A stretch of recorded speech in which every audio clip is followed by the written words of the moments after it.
Yeah, so Phil, we've known each other for a long time.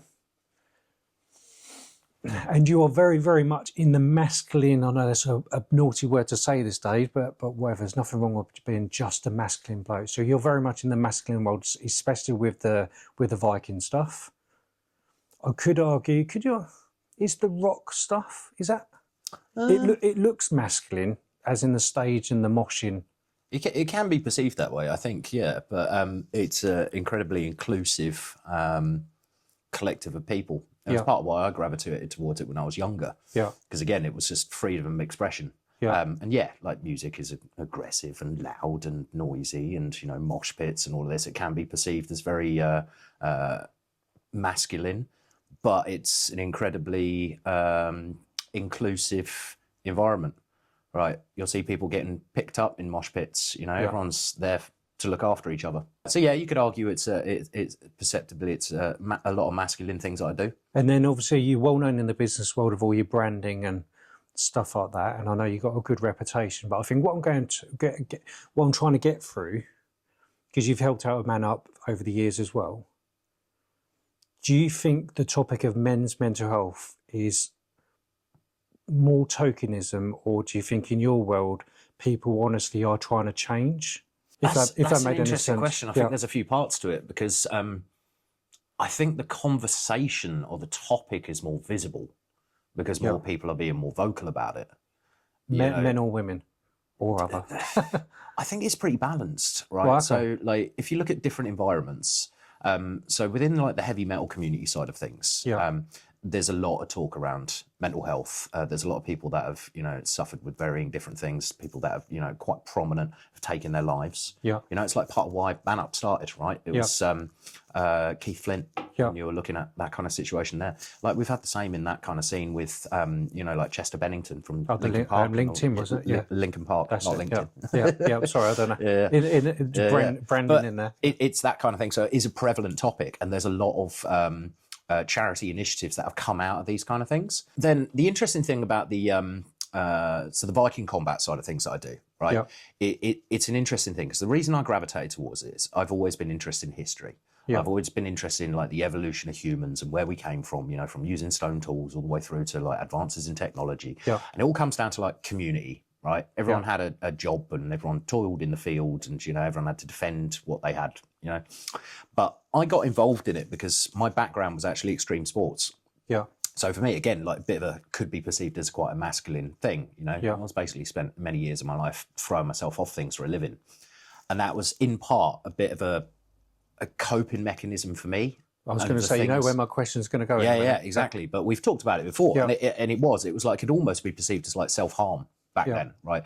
But for me, it was about mental state as well, because it was about concentrating on one thing and being able to shut off all the noise and just focus on something that was, you know, physical and mental, and you're trying to achieve something. And there was that sense of, you know, try, fail, get up, try, fail, get up, try, succeed. You know, amazing. And I couldn't do it for numerous different reasons, like injuries over the years start taking their toll. And I discovered a bunch of guys in Suffolk that do this, like sword fighting, basically. So it's full contact medieval fighting.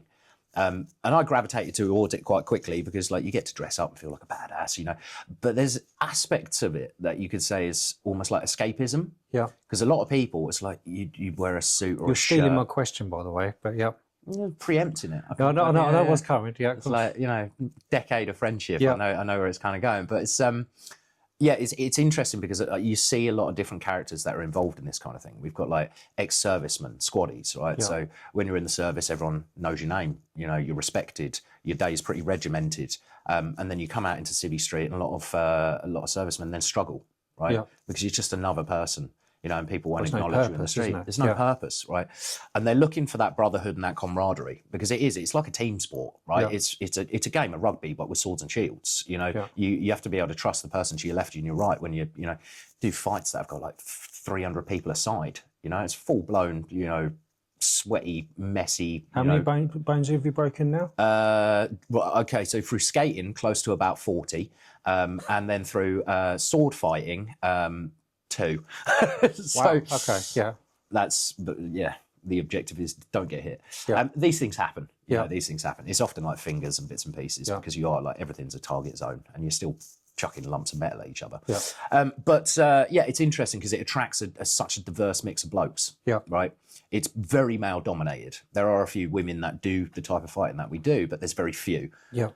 Partially, you could argue to do with like physicality of it as well, and like, you know, how quickly injuries and bruises heal and things like that. But it is generally considered to be quite a masculine thing. But you'll have everyone from like, you know, ex-servicemen through to people that sit in front of a computer all day and barely see daylight. It attracts such an interesting group of people. Even developers? Massively so. I've got 3 in my combat group that literally sit and code. That surprises me. These are the things. So these are the ones you've got to watch out for. You know, it's the smaller guys. We've had like massive. They've got a lot of hate. You know, not so much that, but it's a thinking man's thing, right? And it aligns back to that whole point of being able to switch off from the BS of life, the taxes, the worries, the anxieties, the nonsense, just the constant, you know, influx of negativity you're getting from media and social and news and all of this stuff. And you just switch off. It's fully immersive, and you're just concentrating on what you're doing, which is part of the attraction for it. Yes, you've also got the escapism aspect because, like, you dress up, you're another character, right? Completely takes you out of it. It's why some of my most fondest memories is going off to different countries and doing these things and meeting different people. But it's interesting because you get such a spectrum of people that get involved in it for different reasons. Big part of it for me is it's a camping trip, right? It's a fully immersive historical camping trip. It distills life down to some of the simplest, most important, and for me, therapeutic parts of why I do it, which is you've got clothes on your back, you've got food in your belly, you've got a warm fire in front of you, and you're surrounded by a small group of people that you can trust implicitly, both in the field of combat and sat around a fire putting the world to rights.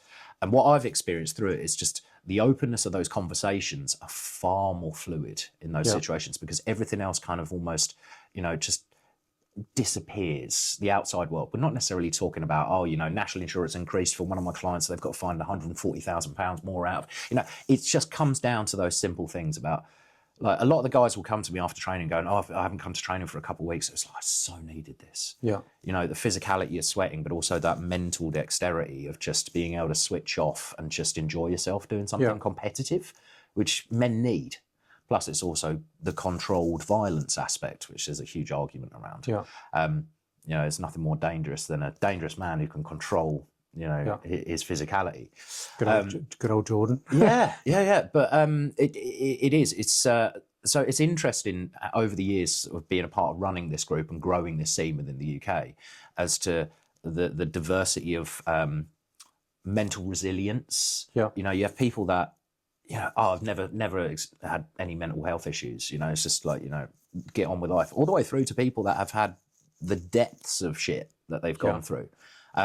But it's that community and camaraderie and that close-knit group, sat around a fire, enjoying these, experiencing, having adventures, going to interesting places, experiencing interesting things, being able to trust the people around you. And that kind of community, again, those conversations are far more open. Is it because you're talking about life problems rather than mental health? It's a bit of both. Because I think that's it's way more open. Because again, what we've also experienced in the last couple of years is, you know, previously when I first joined the group, it was very male dominated, and it could almost be like a toxic masculinity, sort of militant. But now we've got so many partners and wives and, you know, children, and, you know, we've got trading and living history and all of these other things involved in it. It becomes this, like, it distills it down to that base community. Everyone has a role, everyone is appreciated, everyone is valued for their contribution to this small community.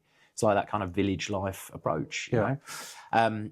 So the conversations, as I said, are broad and open. You know, it's not like the guys will squirrel off and talk about, oh, I'm having a bit of a shit time. It's just, you know, that community, having that small group of people that, you know, you can just trust. And it's the simple things, as I said. Something about having an open fire in front of you. You know, we go camping and this, that, the other. Well, yeah, we've sat there for 6 hours staring at the fire. I've been in, I used to work in London, right, in Canary Wharf, and like you can be surrounded by millions of people and feel so disconnected and alone. Or you could be in the middle of nowhere on the top of a mountain with nobody for miles and feel the most centered and relaxed and, you know, connected than you've ever been. So again, it's just the environment that you put yourself into. And I think that's what a lot of people discover. They come along because they're like, it'd be cool to hit someone with a sword. But then it just starts triggering all these other things, and it helps people assess what's really important in life. Yeah. And it just brings it down to those simple things. Am I fed? Am I watered? Have I got warmth? And have I got good people around me that I can Just trust? the basics. Yeah, absolutely. Now, to the point about the business side of things, I see that evolve in a slightly different way because it feels like the conversation is more prevalent. It's Do you think it's tokenism, me? I think there's an element. Because But I'm not one for putting labels on things. I think that absolutely is because there's an expectation to be seen you're doing something. Yeah. And I think it's challenging in the business world as well because the dichotomy of humans and like the makeup of things, like, you know, you've got like trans rights, you know, LGBTQ, you've got, you know, autism awareness. Everyone's now getting, you know, diagnoses. Like, how, as a business owner, when you're responsible for the well-being of lots of people, you know, it's a very, very difficult line to tread. So it can always be perceived. It might be authentic, your initiatives around it, but then it can still be perceived as tokenism. Yeah. Now, in the same way as it can be difficult to then put initiatives in place that are truly authentic and then cover that spectrum. Because again, if like business goes, oh, can we bring MANUP in? Then you'd have every other, you know, representative group going, well, what about us? Yeah. I see that a lot. And it's that fine balance because it's not about like, you know, it's like Black Lives Matter. Yeah. It's not because no other lives matter. It's a prevalent topic, or, you know, all of these different initiatives. It's not about diminishing somebody else, but it's having fair representation. So it's a rainbow, it's a spectrum, it's whatever you want to call it. There has to be representation of all different groups. And just, you know, man up for men, you know, it's fair to have that representation because we're wired differently, chemically, physically, mentally, and having that kind of that conversation, I think, is less than others currently. Yeah. Right. It's June now. We're now in. How do you mean? We're not as vocal because we're not the ones vocal. Yeah. Right. So LGBTQ groups will be vocal, but they're a community being vocal about themselves. Same with like, you know, other ethnicities or like awareness or, you know, social action groups. They will be more vocal from themselves. Men typically aren't the ones to vocalize, which is your point about it's like, oh, we'll get more conversations for more women because they recognize the signs and they're trying to, you know, create a route for a conversation, but men still find that difficult to be able to just... Why do you think that is? Just chuck that one out there. Again, how long you got on that topic? 12 minutes. 12 minutes. All right, okay, so summary points. So, yeah, I think, again, because everyone's wired in different ways, right? We are products of our upbringing, our experiences, and different generations. So it's like you might bottle it up because your dad or your granddad did or whatever. It wasn't something that was openly discussed. And then you never had any peers in your life that, you know, you could actually bridge those conversations with. Or there's the perception that it makes you less of a man or less resilient to be open about the fact that you're a chemically imbalanced meat bag, you know, with social anxiety. Like we all are. We get in our own heads. We all have an internal monologue. And I think people find it difficult to just kind of admit that that's part of the human condition. Yeah. Right? We are now... Well, I think it's a fear of failure, isn't it? It's massively a fear of failure, which is important. Of not fixing our own problems. Yeah, exactly. Yeah. But it's that self-resilience side of things. But I think it's ever more difficult for men because of that perception to be judged. Yeah. So, yeah. But I feel there is more conversations out there, but it's still imbalanced. It's not necessarily being driven by men as much. It's being driven by agree with that. Other parties trying to raise the topic and the awareness and the conversation, and businesses, for example, you know, trying to put visibility and vocality to the conversation. Yeah. But like you'll do something at a business where it's like, oh, we'll do a workshop or we've got this, you know, anonymous podcast or like a session you can dial into. You'll get very little real kind of visible traction with it.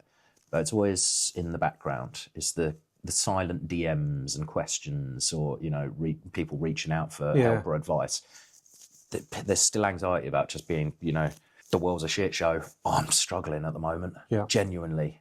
You know, we all do. Yeah. I think it's getting worse. The reason being is, I think everyone's got so used to everyone having problems, they're not going to talk to I'm not going to talk to you about my problems because I know you've got your own problems. Yeah. I think it's weirdly causing even more of a barrier. That's why I like the community side of things because it's like, you know, it's like it takes, you know, a village kind of analogy around it. The fact we are, as creatures of community. You know, everyone has a role, everyone contributes, you look after each other. But because we're now in this world that we are not built for, you know, all of the pressures and the taxes and the situations and all the exposures and the negativity and the access to information. I don't think we are prepared as a humans or creatures. No, we're not. To thrive in this environment anymore. No, as well, I mean, yeah, I know. It's like, the nemesis, but yeah, carry on. So I think it's challenging, but for men in particular, I'm seeing more open conversations happening, but not necessarily as amplified, shall we say. Well, I think they're with each other.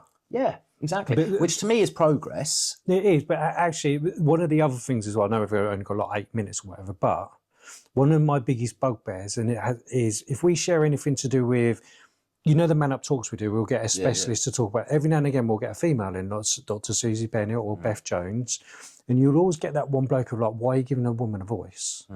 They won't listen to me. And it really is something I need to really work on, because I'm like, hold up a minute. You group of blokes, you're like borderline anti women, probably being dramatic, but that's all I can. I'm only going by what they say, if that makes sense. You're saying that women won't listen, women are the problem for your mental health. We're giving a voice to a woman to educate on what her views based on data, what's going on with men's mental health. And it's like an us versus them. Well, there will always be that perception, and again, other men's mental health charities are like it as well. Yeah, but it comes down to that root argument, isn't it? It's like, you know, you're not going to burn any brighter by extinguishing somebody else's flame, and you can't please everybody. It's everybody's experience and how they've meandered through, you know, life will be the reason why they've done that. You know, most will look at it and go, well, actually, it's still valid. You know, we're all human beings. We're all wired chemically differently. We've all had different experiences. So, I guess it's taken a stance where it's like, okay, well, that's your view and your opinion. I respect and I defend your right to have it, but I fundamentally disagree with it because, you know, again, it's like it's that fear of being judged. You know, okay, yeah, we're given a platform because it is about a balanced argument, because it's not just about men and men and men, you know, and only men. Yeah. Because that isn't a true reflection of the variables and the influences and the factors that are involved in men's life. Well, it's not life. Yeah. Yeah. Deal with everyone. Exactly. Absolutely everyone. Yeah. You know, young to old, black to white, whatever it might be. It's like, that is the human condition. That's the experience. So you have to accept other people's views and experiences on it. And yeah, you bring an expert on something. They might not have necessarily had the first-hand experience to be able to live it personally themselves, but equally you don't know their story. That's a valid point. And I think most people, they don't want to spend 10 seconds, 30 seconds, a minute to go look at the context as why is that person acting like that? Why? I don't know, if you look at any news story, I don't know, somebody's beat somebody up in the street. And Ipswich Star is a cesspit, really, is like the comments. And what that person did, male or female, it is wrong, absolutely. You shouldn't be going around lumping each other unless you've got an axe. Controlled environments. Yeah, controlled environments, yeah. Thanks for the PC, the get out clause on that one. But I think where I'm going with this one is just, yes, what they did is horrible. Actually, what caused that person to do that? Will Smith, for example, when he slapped Chris Rock. Oh man, nobody was asking what drove him to get to that point. Nobody did, exactly. Obviously, like, take a stance and go, that was fundamentally wrong. Yeah. And in retrospect, you know, he was probably kicking himself, going, I can't believe I did that. Exactly. You know, in front of everyone, on live TV. But it's like, but yeah, you're asking about what are the factors that have led to that particular situation or outburst. Yeah. Yeah. And I think we need to be rising up more and more people to actually go, why are you acting like this? Let me ask you the question. I do think we're moving into a society where we're not allowed to ask the questions. We just have to accept everything, even if we don't understand. What I find interesting about technology is because it's part of what I believe is like the key to, call it happiness or whatever, or at least just you know, complacency to a certain degree, is being able to question and see other opinions. Yeah. But it is about questioning yourself and your views on things. But you're then seeing, that's you're seeing with the advent of technology is we are less and less reliant on our own opinions. Yeah. Like you see it was like, you know, youngsters that are addicted to social media, right? Because they're not forming their own opinions based on their own experience. They're forming their own opinions based on what they're seeing other people and their aspirations towards it. And then you're seeing the same with, like, I had a conversation about ChatGPT, you know, and all of these kind of AI language learning models and things lately, is you don't do the research and form your own opinion. You ask and you take it as verbatim. Yeah. You know, it's like the same as you use a search engine, as you well know, not to get into the marketing side of things, but I think it's a human condition. Like, you're seeking an answer, but you're not putting the effort into it, look, research and understand. You go, are snakes great pets? First ranking in Google, snakes are brilliant pets. They're the best pets. Instantly, if you go, are snakes bad pets? The first result you're going to get is snakes are terrible pets. You shouldn't. You will only be fed with that confirmation bias, and that forms your view of the world. Do you think that's what's happened with mental health, though? Is everyone's got so obsessed with men can cry, men can talk, blah, blah, blah, blah, blah. To a certain degree, but I think everyone's gotten obsessed with trying to find an answer to something that there isn't necessarily an answer for. There is no and I think one it's answer. being able to accept the fact that some things we will just never know. As I said, we are all singing, all dancing crap of the world. And I said in Fight Club, you know, we are those, you know, we're basically cucumbers with anxiety, you know, like there isn't an answer. That's a social media reel. We'll be robbing out of that one. So yeah, it is juice of the water content. Yeah. So before we draw to a close, then what's the solution in Phil's world? Oh, I hit someone with a sword weekly. It sets you up for Under the week, controlled environment. Under a controlled environment. No, it's genuinely, I think it's find your tribe, right? It's why I support you guys and why I do what I do, because we can sit down and just. I don't care if anyone judges me for what I say on that, but I know that I can sit with you. We have so many different polarizing views on things and we disagree, but the beauty of it is that we can have an objective conversation and there's always the middle ground. I don't, you know, respect you less for having a different view on something than I do. We find the common ground. So for me, it's about find your tribe, which I think for men is so much harder as you get older. I don't think we're promoting people to do that as well as much as we should. No, exactly. And it's not about find a support group and sit in a circle and have a cry. It's finding something, which is difficult. You're a bloke in your 40s trying to find some mates, which doesn't involve, ironically, sat in a pub where you're just like drinking, right? For me, it was finding a bunch of guys that loved history and the heritage and the crafting side of things and would go camping, and then we'd go and put chainmail on and kick 7 bells of shit out of each other. Then we'd laugh our tits off and hug and drink and so you sit around the fire all evening. That is the best therapy I've found in my life. Well, it's kind of like me with motorbike racing. That's what we do. We go away in our vans and all this kind of stuff. But you get on that motorbike, what are you thinking about? Destroying everybody. Wasn't the answer I was expecting, but it's but everything else kind of like, you know, falls away, doesn't it? No, that's what I mean. I'm literally thinking about nothing other than maybe staying upright, which is quite difficult at times. But it really is just... trying to take things back to your base instincts, because if you sit there in solitude, like, our brains are computers, right? And you can reprogram them. Like, if you smoke, you can program yourself to not smoke. If you're, you know, you could go, whatever it is. Like, our brains are computers. This is the way they're wired. It's repetition, muscle memory. And these kind of things and these activities is finding like-minded people that you can do something that literally takes you out of that headspace to do something positive. If you sit there in your own malaise, if you think positively, and I know it's easy to say, but if you think positively, it will then breed more positive thoughts. If you think negatively, it goes spiral. I feel like I should put a white gown on you now. Yeah, but again, it's just through my own experiences of existential crisis and how I compartmentalize how my brain works. Because I have shit days. You know, I have, you know, anxieties and all of these, and I've had my own journey. I still find it really difficult to open up to my partner about stuff when I'm stressed because my muscle memory and my experience is to, you know, batten down the hatches and just solve the problem myself and get on with it. But yeah, it's best piece of advice is find your tribe. Find your tribe. Find something that genuinely does set your heart on fire. And everyone has it. They might not necessarily acknowledge it. It could be, you know, fighting with swords. It could be knitting. It could be, you know, people walking ferrets. Walking ferrets, you know, like, you know, or, you know, you see people cycling. Yes, some people go to the gym. That doesn't work for everyone, but it's finding that thing that can take you out of it, that you enjoy doing. It could be model making, paint some war hammers. I don't know what it might be, but pursue trying to find something that genuinely helps you, you know, your heart, just, you're passionate about it. Because I think that's the problem, is a lot of men don't have something that they're truly passionate about. You know, you might have a wife and kids and, you know, this kind of stuff, but you dedicate your entire life to them and the well-being and all of these kind of things. And then very little time is then dedicated to finding what really, you know, sets your blood on. So yeah, find your tribe.